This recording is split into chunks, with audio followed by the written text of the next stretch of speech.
वो हरूफ तहज्जी की छोटी इश्काल या के आधी इश्काल के बारे में है। यानी कुछ जगह पे आपको छोटी इश्काल नजर आएगा लिखे हुए और कुछ जगह पे छोटी इश्काल यानी कि आधी इश्काल भी लिखा होगा। चलिए आज हम सीखते हैं आधी इश्काल। सबसे पहले मैंने आपको कश्ती नुमा हरूफ यानी कि बा खानदान से मुतारिफ करवाया था। तो बा की पूरी शक्ल और बे की पूरी शक्ल और बे की आधी शक्ल, ये कश्ती वाले जो हरूफ हैं उनकी आधी शक्ल सबसे पहले हम सीखते हैं। बे और बे की छोटी शक्ल है ये। कुछ जगह पर आपको हरूफ तहज्जी की आधी इश्काल की नजर आएंगे।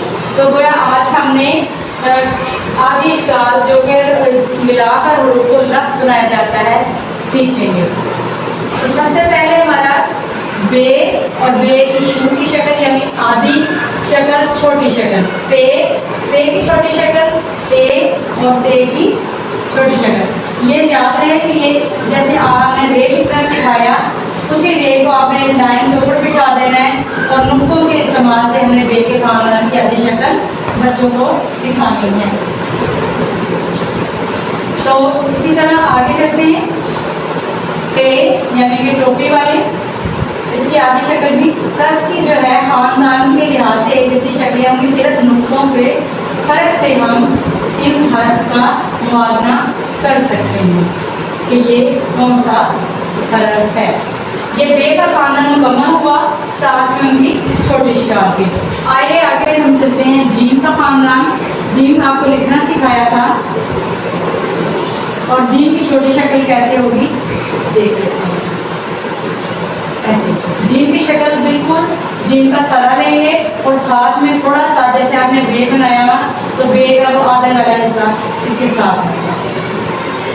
आगे है जी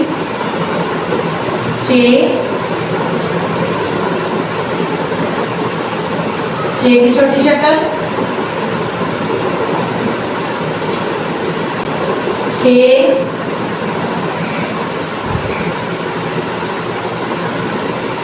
की छोटी शक्ल,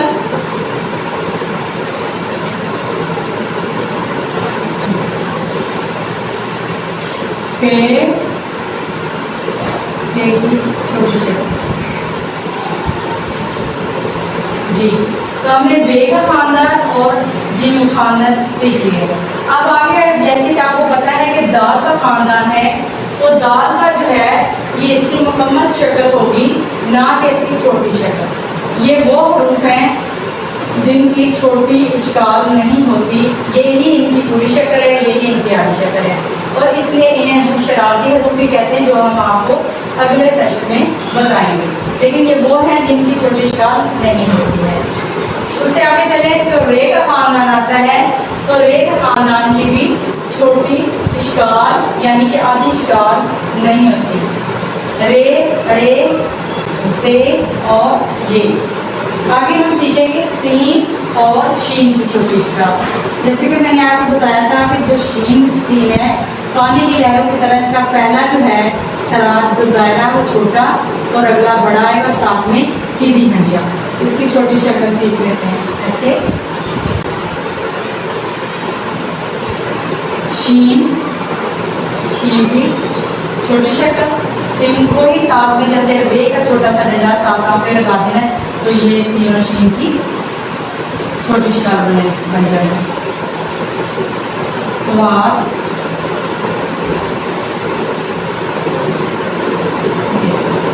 ये लाइन में थोड़ा ऊपर मैं इसलिए नजर दिखा रही हूँ ताकि बच्चों को बिल्कुल अच्छे तरीके से सीख सके। ज़ुआद और ज़ुआद की छोटी शक्ल। अब इसी तरह अब हम तोए और ज़ोइन की छोटी शक्ल नहीं होती है। तोए भी एक ऐसा दो हर्फ हैं ऐसे जिनकी छोटी इश्काल या आधी इश्काल नहीं होती है। अब हम सीखेंगे ऐन और गैन। दाल को उल्टा लिखेंगे तो आपको ऐन का सरा बनाना है।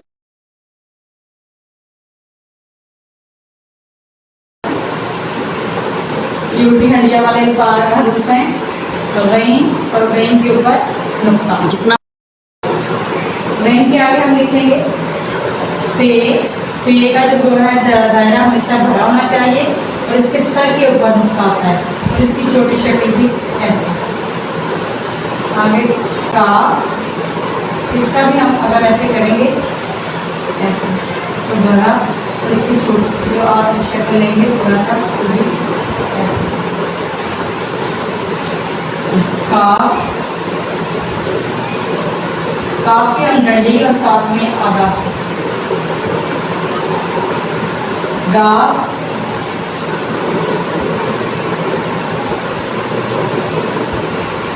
और गाफ की आधी।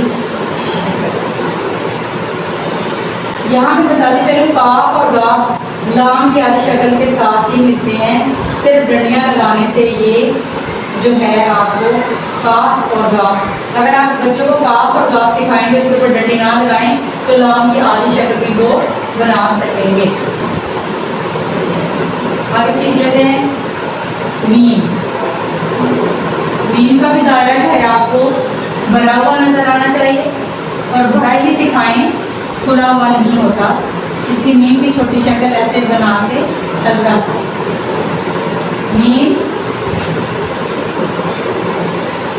नून, और नून की भी जैसे आपने बा का खानदान सिखाया छोटी शक्ल में, नून का भी इसी तरह ही होगा। वाव की शक्ल होती नहीं है।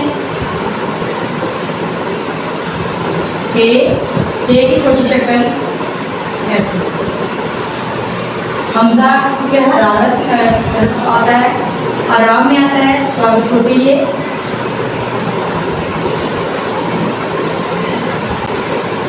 बड़ी ये। आप इन्हें जब सॉन्ग बच्चों को आवाज़ें सिखाएंगे उसमें हम फ़र्क बता सकते हैं, लेकिन दोनों की जब आप छोटे इश्काल लिखेंगे तो एक जैसी होगी। तो जी हमने आज छोटे इश्काल सीखी हैं और मैंने पूरी कोशिश की है सिखाने की। तो thank you. My dear friends, please like and subscribe my YouTube channel for more interesting lessons.